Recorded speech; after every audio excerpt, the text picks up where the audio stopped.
உங்கள் பாவத்தை எல்லாம் கழுவி உங்களை சொந்த ஜனமாக மாற்றி உங்களை பரிசுத்த ஜாதியாக்கி உங்களை ராஜாக்களும் ஆசாரியருமாய் மாற்றி உட்கார வைத்திருக்கிறார்.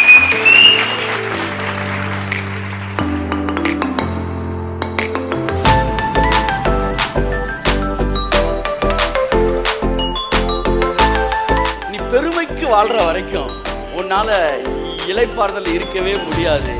என்னைக்கு நீ எல்லாத்தையும் மறந்துட்டு சிறிதோ பெரிதோ தேவன் என் கூட இருக்கு.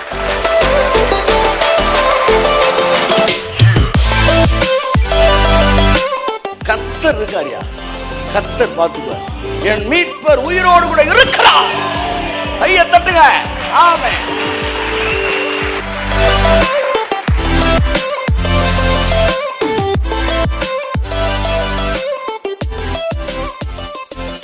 நண்புக்குரியவர்களே, உங்களை நான் வாழ்த்துகிறேன், வரவேற்கிறேன்.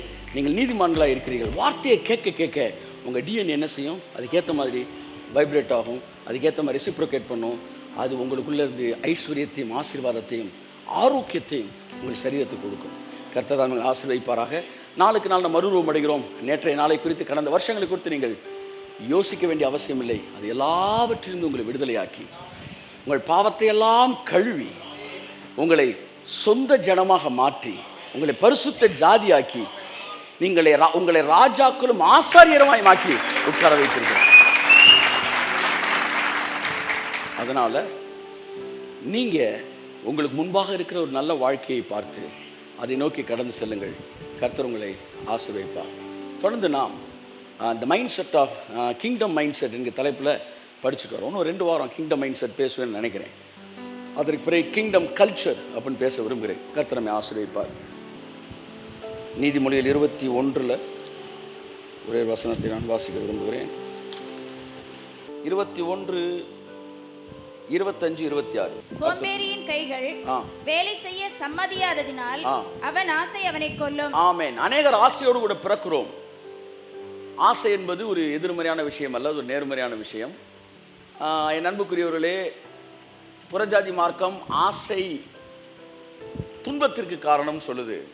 ஆனால் பைபிள் சொல்லுது நீதிமானின் ஆசை துன்பம் அல்ல, நன்மையே அப்படி சொல்லுது. ஸோ பைபிள் ஆசையை நன்மைன்னு சொல்லுது. இப்போ இந்த நன்மை, நீதிமானின் ஆசை நன்மை தானா பாருங்க. இங்கனக்குள்ள ஒரு வீடு இருந்துச்சு சார். நான் கெஸ்ட் ஹவுஸ்ன்னு கட்டிக்கிட்டு இருந்தேன். கட்டிட்டு ஒன்று பூசா மட்டும் இருந்துச்சு. ஃப்ரெண்ட்ஸ் டோர் இதெல்லாம் வைக்கிறதுக்கு சைடில் டோர் இதெல்லாம் வச்சு சுற்றி அப்படியே வந்து கொரியன் கிராஸஸ்லாம் வச்சு பக்காவாக பண்ணணுன்ற ஒரு ட்ரீமோடு ஸ்டார்ட் பண்ணும்போது திடீர்னு எனக்கு ஒரு ஆசை வந்துச்சு.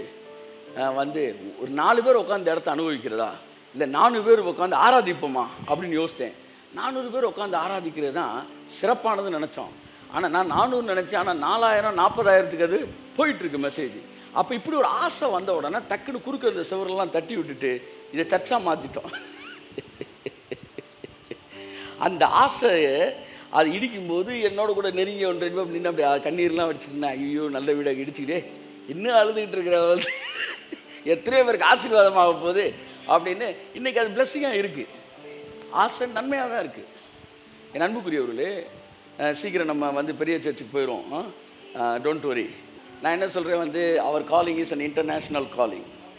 ஸோ என்னுடைய பாரம் நல்லா நீ கவனிக்கணும். யூடியூப்பில் இருக்கிற கவனி. என்னுடைய எங்கள் சர்ச்சில் கேட்டால் தெரியும், பெரும்பான்மையான இன்வெஸ்ட்மெண்ட்டு நான் சர்ச்சுக்கு போடவே இல்லை இன்றைக்கு வரைக்கும்.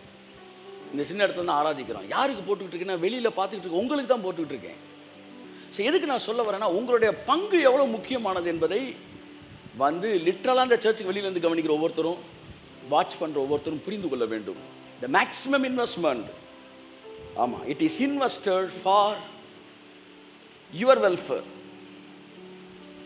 அதனால் நாங்கள் இதிலேருந்து கூட ஆராய்ச்சிக்கலாம் என்ன செஞ்சுக்கிட்டு இருக்கோம், கொஞ்சம் டாலரேட் பண்ணிகிட்டு இருக்கிறோம். So you must know this all things are being done for you. உங்களுக்காகவே நடைபெறுகிறது. நீங்கள் இந்த நன்மை பெறுகிறவர்களாக இருக்கிறபடினால் தொடர்ந்து உங்களுடைய கரங்களும் இதில் இணைத்திருக்கப்பட்டிருக்க வேண்டும் என்பதை நான் சொல்லிக்கொள்கிறேன். என் அன்புக்குரியவர்களே, இந்த இடத்துல வந்து கட்டாயம் நம்ம ஃபைனலாக நான் எல்லாருக்கும் அதான் ப்ராமிஸ் பண்ணியிருக்கேன். அதெல்லாம் முடிச்சுட்டு அதெல்லாம் தொடங்கி விட்டுட்டு நம்ம சர்ச்சுக்கு வந்துடுவோம். பெரிய விஷயம் இல்லை, சீக்கிரமாக என்ன செஞ்சிடலாம், முடிச்சிடலாம். ஸோ முழு உலகத்துக்கு நம்ம ஆசீர்வாதம் இருக்கும்படி அழைக்கப்பட்டிருக்கிறபடினால் சில கடமை உணர்வு நம்மை நெருக்கி ஏவுகிறபடினால அதை முடிச்சுட்டு நம்ம வர்ற கடமைப்பட்டிருக்கிறோம். வெகு சீக்கிரத்தில் எல்லாம் முடிஞ்சிடும். வெளியிலே உன் வேலையை எத்தனைப்படுத்தி வயலிலே அது ஒழுங்காக்கி பின்பு உன் வீட்டை கெட்டுன்னு இருக்கு. அதனால் அந்த ப்ராசஸில் அப்படியே அங்கேருந்து வரேன் நான். சீக்கிரம் நம்ம இது பண்ணிடுவோம். இப்போ நன்றாக இருக்கிறது, தேவனுடைய வார்த்தையை கேட்டுக்கொண்டிருக்கிறோம். கர்த்தர் நம்மை ஆசீர்வதிப்பார். ஸோ நீதிமானுடைய ஆசை நன்மைன்னு இருக்குது. இந்த வசனம் சொல்லுது, சோம்பேறியின் ஆசை என்ன சொல்லுங்க, சோம்பேறியின் ஆசை அவனை கொல்லும். வாசிங்க. சோம்பேறியின் கைகள் வேலை செய்ய சம்மதியாததினால் அவன் ஆசை அவனை கொல்லும். சோம்பேறிக்கு ஆசை இருக்கு, ஆனா அது அவனை கொல்லுது. இப்ப ரெண்டு ஆசை இருக்கு. சிலருடைய ஆசை வெல்லுது, எல்லாம் சொல்லுங்க. சிலருடைய ஆசை கொல்லுது. இப்போ உங்க ஆசை வெல்லுதா, உங்க ஆசை கொல்லுதா? சொல்லுங்க. ஆசை என்ன கொல்லுது சார் அப்படின்னா நீங்க ஏதோ ஒரு வேலையை செய்யாம இருக்கிறீங்க. ஏன்னா சோம்பேறி ஆசை கொல்லும், வேலை செய்யறவன் ஆசை வெல்லும். சோம்பேறி யாரு? வேலை செய்யாதவன் சோம்பேறி, அவன் ஆசை கொல்லுது. வேலை செய்யறவன் நீதிமான், அவன் ஆசை வெல்லுமா. அவன் என்ன வேலை செய்யறானா? அடுத்த வசனம் வாசிங்க. அவன் நாள்தோறும் ஆவலுடன் இச்சிக்கிறான். இந்த பாருங்க, ஆவலோடு இச்சிக்கிறான் சோம்பேறி, ஆனா வேலை செய்யல, அதனால ஆசை கொல்லுது. ஆனா நீதிமான் ஒரு வேலை செய்யறான். என்ன வேலை? நீதிமானோ பிசினித்தனம் இல்லாமல் கொடுப்பான், கையை கொடுப்பான்.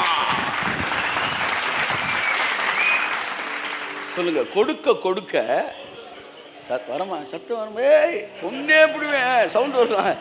கொடுக்க கொடுக்க சத்தமா சத்தமா ஆசை வெல்லும். ஆமா, கொடுக்காம இருக்க இருக்க ஆசை கொல்லும். நாம் கொல்லும் ஆசையை வைத்திருக்கவில்லை, நாம் வெல்லும் ஆசையை வைத்திருக்கிறோம். I am proud of my church and online viewers. கர்த்தர் உங்களை ஆசீர்வதிப்பார். நாம் எல்லாம் கொல்லுகிற ஆசை இல்லை, வெல்லுகிற ஆசையுடையவர்கள். காரணம், நம்ம தாராளமாக விதைக்கிறவர்கள். அதனால தான் பாருங்கள், கிளாஸில் வந்து ஐஏஎஸ்க்கு போகிறவனும் அங்கே தான் உட்காந்துருக்கிறான் 5ஆம் கிளாஸில். ஆட்டோ ஓட்டுறவனும் 5ஆம் கிளாஸு. அதுவும் நல்ல விஷயம் தான், இல்லை நான் சொல்லலை. இவங்க 2 பேரை கம்பேர் பண்ணல. 2 பேரும் 5ஆம் கிளாஸில் ஒரே மாதிரி தான் இருக்காங்க. ஆனால் 10 வருஷம் 20 வருஷம் கழிச்சு தான் தெரியுது, நாங்களாம் ஒரே மாதிரி தானே பார்த்துக்கிட்டு இருந்தோம், அதான் இன்னும் பார்த்துக்கிட்டே இருக்கிறேன். ஆனால் சிலர் மட்டும் ஐஏஎஸ் ஆயிடுறாங்க. ஏன்னா அவன் வேலை செஞ்சான். என்ன வேலை செஞ்சான்? பிசினித்தனம் இல்லாமல் கொடுக்குறான். நீதிமானுடைய கேரக்டரில் ஒன்று என்ன தெரியுமா? கொடுக்கிறது. அவன் நீதிமானா இல்லையான்னு எப்படி கண்டுபிடிக்கலாம்? கொடுக்கறதுல தெரிஞ்சிரு சார்.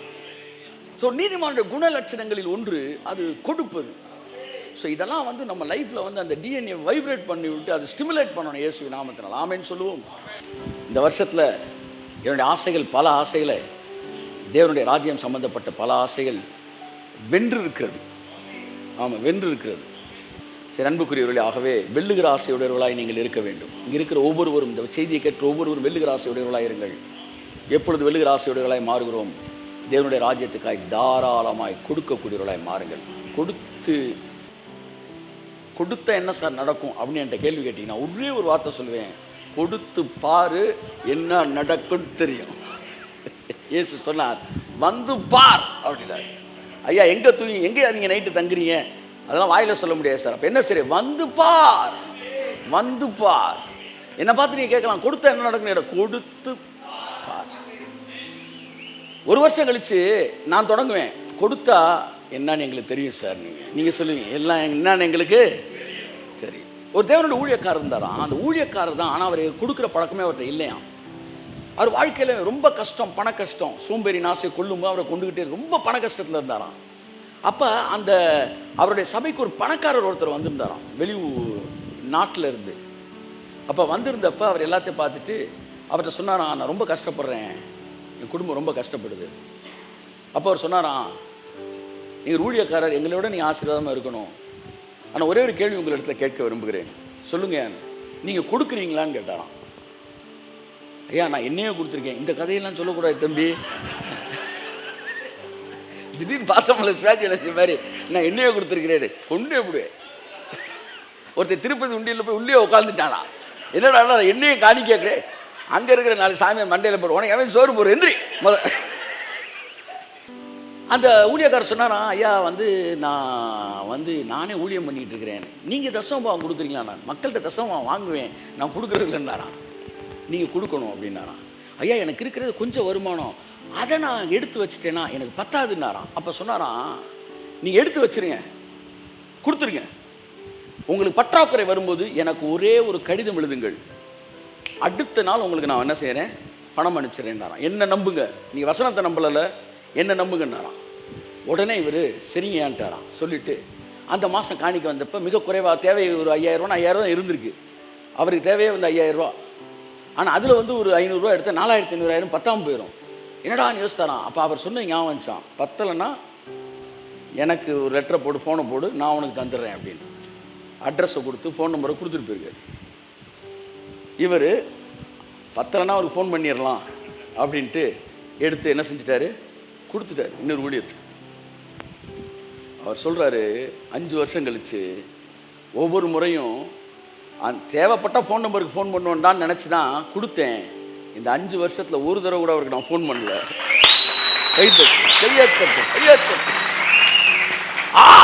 தேவன் உண்மையுள்ளவராயிருந்தார். நான் என்னைக்கு கொடுக்க ஆரம்பித்தனோ ஜனங்கள் வந்து அவர் மலைவாசிகள் மத்தியில் வந்து அவங்களுக்கு ஊழியம் செஞ்சுட்டு வந்துக்கிட்டு போயிட்டு இருக்காரு. அவர் சொன்னாராம், ஜனங்கள் வந்து கோழி முட்டை ஆடுன்னு கொண்டு வந்து விடுறாங்களாம். பார்த்தாராம், ஆண்டவரே கொடுப்பதில் இவ்வளவு. திரும்ப அவரை சந்திச்சப்ப சொன்னாராம், ஒரு முறை கூட ஏன் நீங்கள் எங்கள் ஃபோன் பண்ணல, தேவை ஏற்படவில்லை. தேவன் உண்மையுள்ளவர். கர்த்தர் தனக்கு பயப்படுகிற சிறியோரையும் பெரியோரையும் ஆசீர்வதிக்கிறார். அவருக்கு பெரிய ஆள் சின்ன ஆள்லாம் கிடையாது. நான் கொடுக்குற ஆளாக இருந்தா, வார்த்தையை நம்புகிற ஆளாக இருந்தா, யாராக இருந்தாலும் ஆசீர்வதிக்கிறது. என் அருமையான மகனே மகளை, உன் இளம் வயதில் நீ விதைக்க விதைக்க வரும் நாட்கள்லாம் நீ உட்காந்துக்கிட்டே இருப்ப. வாழ்க்கை அறுவடையின் நாட்களாக இருக்கும். நீதிமானுடைய முக்கியமான குணநலன்களில் ஒன்று மற்றவர்களை அவமானப்படுத்தாது இருப்பது. அவன் நீதிமானாய் இருந்தபடினால் அவளை அவமானப்படுத்த மனதில்லாதிருந்தான். யாரை குறித்து மற்றவங்கள்ட்ட அவமானமா இல்லாததை பேசுறான்னா அவன் துன்மார்க்கன். எழுதிக்காங்க, இல்லாத பேசணும், இருக்கிற பேசணும் துன்மார்க்கன். ஆனால் நீதிமான் மற்றவர்களை அவமானப்படுத்த மாட்டான். நீதிமானுக்கு பல கேரக்டர் இருக்கு. அதில் ஒரு கேரக்டர் பிசினித்தனம் இல்லாமல் கொடுப்பான். ஸோ இத்தகைய விஷயங்கள் நம்ம வளரட்டும். கர்த்தர் நம்மை ஆசீர்வதிப்பார். வேதம் சொல்லுகிறது, விதைப்பும் மறுப்பும் பூமியுள்ள நாளளவும் மாறாது என்று சொல்லுகிறது. பைபிளில் மாறுகிற பிரமாணங்கள் இருக்கிறது, மாறாத பிரமாணங்கள் இருக்கிறது. மாறாத பிரமாணங்களிலே ஒன்று விதைப்பும் மறுப்பும் பிரமாணம். காலை வச்சு தட்டி பார்த்துக்காங்க, பூமி இருக்கான்னு. இருக்கா? ஆமாம். இந்த ப்ளூ மேட்டில் வந்து கால் அந்த இடத்துல தொங்குற மாதிரி இல்லாமல் நீங்கள் ரெட் மேட்லாம் இருக்கீங்க, தட்டி பாருங்கள், பூமி இருக்குன்னா அப்போ இந்த பிரமாணம் இருக்குது. ஆமே, ஒன்றை விதைக்கும் போது 100ஆக நாம் அறுக்கிறோம். ஸோ அறுவடை நான் அடிக்கடி சொல்லுவதுண்டு. எதற்காக தேவன் கொடுத்து அறுக்க சொல்கிறார்? ஏனென்றால் நான் எவ்வளவு அறுக்க வேண்டும் என்பதை நானே முடிவு செய்து கொள்ள வேண்டும் என்று அவர் விரும்புகிறார். உனக்கு எவ்வளோ வேணும்னு நீ கேட்டு பெற்றுக்கொண்டால் உனக்கு எவ்வளோ வேணும்னு நான் முடிவெடுக்கணும். ஆனால் நீ விதைத்து அறுப்பாயானால் உனக்கு எவ்வளோ வேணும்னு நீயே முடிவெடுத்துக்கிற. பெருக விதைக்கிறவர்கள் பெருக அறுக்கிறார்கள், சிறுக விதைக்கிறவர்கள் சிறுக அறுக்கிறார்கள். வாழ்க்கையில் விதைப்பும் மறுப்பும் என்கிற பிரமாணத்தை தெரியாதவனாய் நான் இருந்திருப்பேன் என்றால் என் வாழ்க்கையிலே மிகப்பெரிய ஓரளவிற்கு மிகப்பெரிய காரியங்களை என் வாழ்க்கையில் நான் சாதித்திருக்க முடியாது. இந்த நாட்களில் நாம் நினச்ச உடனே சில ப்ராஜெக்ட்ஸ் எல்லாம் உடனே மூவ் பண்ண முடியுது. அப்படின்னா ஓரளவுக்கு முடியுதுன்னா நம்ம ஏதோ தேவன் சொன்ன வார்த்தை நம்மள்ட்ட வேலை செய்யுது. நிச்சயமாக விலை கேட்காம நீங்கள் வாங்குவீங்க. இந்த நாட்கள் வருகிறது, விலை கேட்காம வாங்குவீங்க. விலை கேட்காம வாங்குவீங்க. சட்டை பேண்ட்டை சொல்லலை, நான் வீடு நிலத்தை பேசிகிட்டு இருக்கிறேன்.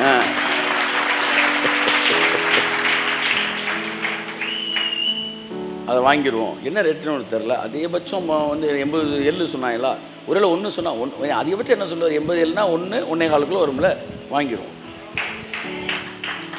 இன்னும் விலை வந்து கன்க்ளூஷனுக்கு வரல நீங்கள். ஆனால் அதிகம் போனால் அங்கிட்டு ஒரு 20-30 போகும் இல்லையா, இல்லாட்டி அதுக்கு மேலே 20 வரும் இல்லையா. போன வருஷம் உங்களை சொன்னால் அப்படின்னா இந்த வருஷம் அவ்வளோதானே கூட்டிடும். வாங்கிடுவோம்யா. வாங்கிரும்ன்ற முடிவை விலை கேட்கறதுக்கு முன்னாடியே நீங்க எடுக்குவீங்க. வேறு தேவன் எனக்கு இல்லை, வேறு ராஜா யாரும் இல்லை, ரதங்களை புகழ்ந்தோரும் உண்டு, குதிரையை நம்பினோர் உண்டு, ரதங்களை புகழ்ந்தோரும் உண்டு, குதிரையை நம்பினோர் உண்டு, அவர்களெல்லாம் விழுந்தார்கள், என் இயேசு மட்டும் ஜெயித்து நின்றார். கையெழுத்து. ஆமென். தேவனுடைய நாமத்தை சார்ந்து கொள்வோம் அன்புக்குரியவர்களே. ஆகவே சோயிங் இஸ் ரொம்ப முக்கியமான ஒரு பார்ட். நாம் ஃபினான்ஸ், அதாவது ஃபைனான்ஸ், வாட்ஸ் தட், மேனேஜ்மெண்ட் இல்லாட்டி வந்து ஃபைனான்ஸ்ன்ற தலைப்பிலே பிஸ்னஸ் மேனுக்கு ஒரு 3 months தனியாக ஒரு சின்ன கோர்ஸ் மாதிரி பிளான் பண்ணிக்கிட்டு இருக்கிறேன். அடுத்த வருஷம் 3 months கோர்ஸ் மாதிரி வந்து ஃபினான்ஸ் மேனேஜ்மெண்ட்டு, எப்படி வந்து ஹவு டு ஏர்ன், வந்து என்ன சொல்ல, வந்து நிறைய விஷயங்களை வந்து பிஸ்னஸில் வந்து tactics, business secrets, super natural money, நிறைய விஷயங்கள் அதில் பேசலான் இருக்கிறோம். இந்த உலகத்தில் எதையாச்சும் ஒன்று பிசாசு உங்கள்கிட்ட வந்து அது ஆபத்து, அது பாவம், அது வேண்டாம் அப்படின்னு சொன்னால் நீங்கள் உடனே சொல்லணும், அப்போ எனக்கு அதுதான் வேணும் அப்படின்னு சொல்லணும். இதுக்கு முன்னாடி போய் எதெல்லாம் உங்களுக்கு ஆபத்துன்னு சொன்னான்னு பாருங்கள். அதெல்லாம் இன்றைக்கி அங்கே தான் கர்த்தர் பெருசாக வேலை பார்த்துக்கிட்டு இருக்காரு. அன்றைக்கி டிவி ஆபத்து, ரேடியோ காலத்தில் ஆபத்துன்னு ஆயேன். ஆனால் தேவன் ஹேகின் மாதிரி ஆட்கள் எல்லாம் பயன்படுத்தி ரேடியோக்குள்ளே போய் உலகம் ஃபுல்லாக ப்ராட்காஸ்ட் பண்ண வச்சார். அடுத்து டெலிவிஷன் ஆபத்துன்னு ஆயேன். அப்புறம் தேவன் வந்து என்ன செஞ்சார், டெலிவிஷன் ஆபத்து இல்லைப்பா அப்படின்னு சொல்லி இன்றைக்கி டெலிகாஸ்ட் மூலமாக உலகம் ஃபுல்லாக வார்த்தை போகுது. அடுத்து யூடியூப் ஆபத்துனாயேன், இன்டர்நெட் ஆபத்துனாயேன், ஃபேஸ்புக் ஆபத்துனாயேன். இன்றைக்கி மிகப்பெரிய ஊழியமே அங்கே தான் நடந்துக்கிட்டு இருக்கு. அதுலேருந்து நான் உன்னை கண்டுபிடிச்சிட்டேன். 16 வயசு ரசிக்கப்பட்டேன். எனக்கு வயசு வந்து 26 கிட்ட இது சாரி எவ்வளோப்பா மறந்து வச்சு எனக்கு என்ன இல்லை 26 வருஷமாச்சுன்றப்பா. 16க்கு அப்புறம் 26 வருஷமாச்சு. இத்தனை வருஷத்தில் ஒன்றே ஒன்று கண்டுபிடிச்சிட்டேன். எதெல்லாம் தேவன் வந்து தனக்கு திட்டமிட்டிருக்கிறாரோ அதெல்லாம் நம்ம நெருங்க விடாமல் பிசாசு வந்து அது ஆபத்துன்னு சொல்கிறான். இன்னைக்கு திரும்பி பார்த்தா அதில் தான் தேவன் வேலை பார்த்துக்கிட்டு இருக்காரு. தொலைக்காட்சி என்பது பாவம், டிவி பெட்டி, கேபிள் இஸ் ஈவில் அப்படின்னாரு ஒருத்தர். இன்னைக்கு ஒரு டேபிள் போட்டு அதெல்லாம் பிரசங்கம் பண்ணிட்டு இருக்காரு. அப்புறம் ஒருத்தர் சொன்னார், யூடியூப் உன் பிள்ளை காலை வெட்டு அப்படின்னாரு. அப்படின்னு யூடியூப்லேயே பேசிட்டு இருக்காரு. இப்படி ஒரே குளறுபடி நடந்துகிட்டு இருக்கு. இதெல்லாம் என்ன அப்படின்னா, அந்த இடத்துக்கு நீங்கள் போயிட்டீங்கன்னா, நம்ம போயிட்டோம்னா அதோட விளைவுகள் பயங்கரமாக இருக்கும். அப்படி தான் பணத்தையும் மோசம்னு பிசாசு சொல்லுவான். நீங்கள் நம்பாதீங்க. பணம் மோசமானது தான் அவன் கையில் இருக்கிற வரைக்கும். உங்கள்கிட்ட சொல்லுவான்ல பணம் மோசமானதுன்னு, உடனே நீங்கள் சொல்லணும், ஆமாம் உண்மைதான், மோசமானது தான் உன் கையில் இருக்க வரைக்கும் கொண்டா அப்படின்னு வாங்கி இப்போ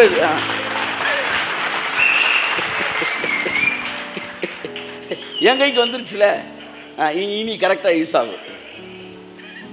ஆனால் உன் கையில் இருக்க வரைக்கும் அது மோசமானது.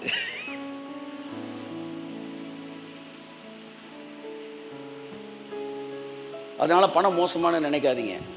அப்படி எதுவும் நினச்சிங்கன்னா என்கிட்ட கொடுத்துருங்க. நான் அதை என்ன செய்யணும்னு எனக்கு தெரியும்.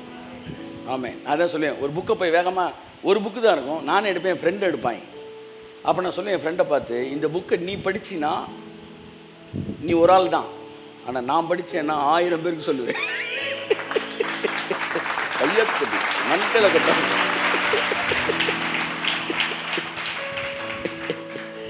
அதனால் 1000 ரூபா அவன்கிட்ட இருந்தால் அவனுக்கு தான், ஆனால் 1000 ரூபா நமக்கு வந்துச்சுன்னா 1000 பேருக்கு ஆசீர்வாதம், 1000 பேருக்கு ஆசீர்வாதம்.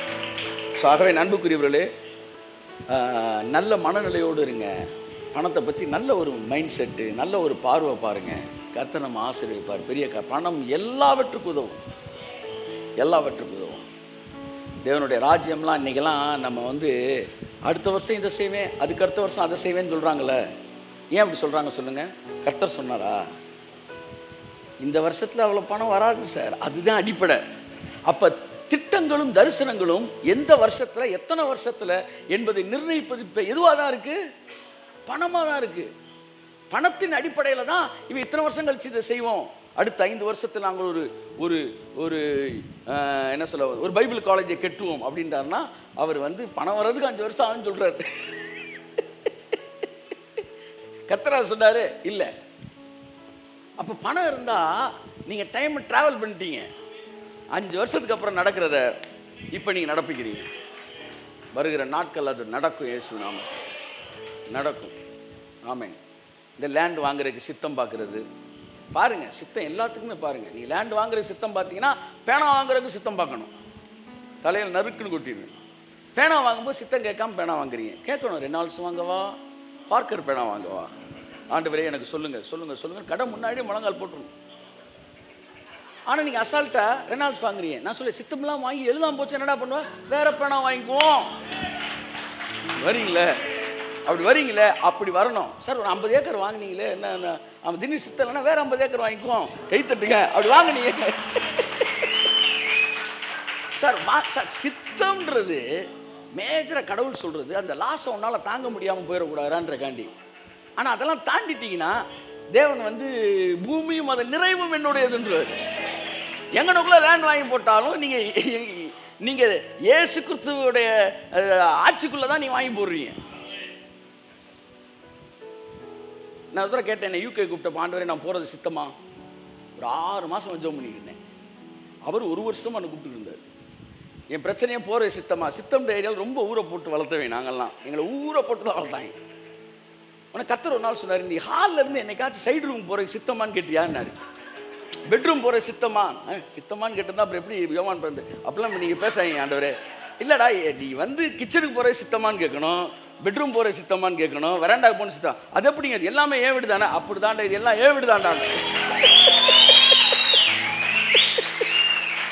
இன்னும் ஆண்டவரே யூகேக்கு இந்தியாவுக்கு இடையில ஒரு பார்டர் இருக்கு, அது நீங்க போட்ட பார்டர்ரா, நீங்க போட்ட பார்டர். மலேசியாவுக்கு இந்தியாவுக்கு ஒரு பார்டர் இருக்கு, நீ போட்ட ஜியோகிராபிக்கல் பவுண்டரி. அது நான் பவுண்டரி போடல. எனக்குள்ள வந்துட்டினா பவுண்டரியே கிடையாது.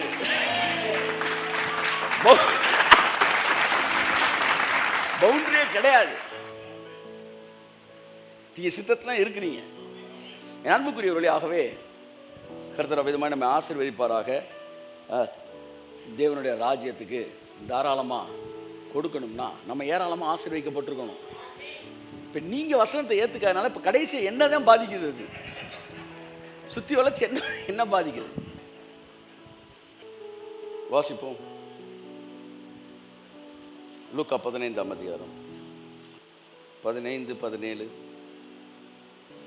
அவனுக்கு புத்தி தெளிந்தபோது அவன், என் தகப்பனுடைய கூலிக்காரர் எத்தனையோ பேருக்கு பூர்த்தியான சாப்பாடு இருக்கிறது, நானோ பசியினால் சாகிறேன்.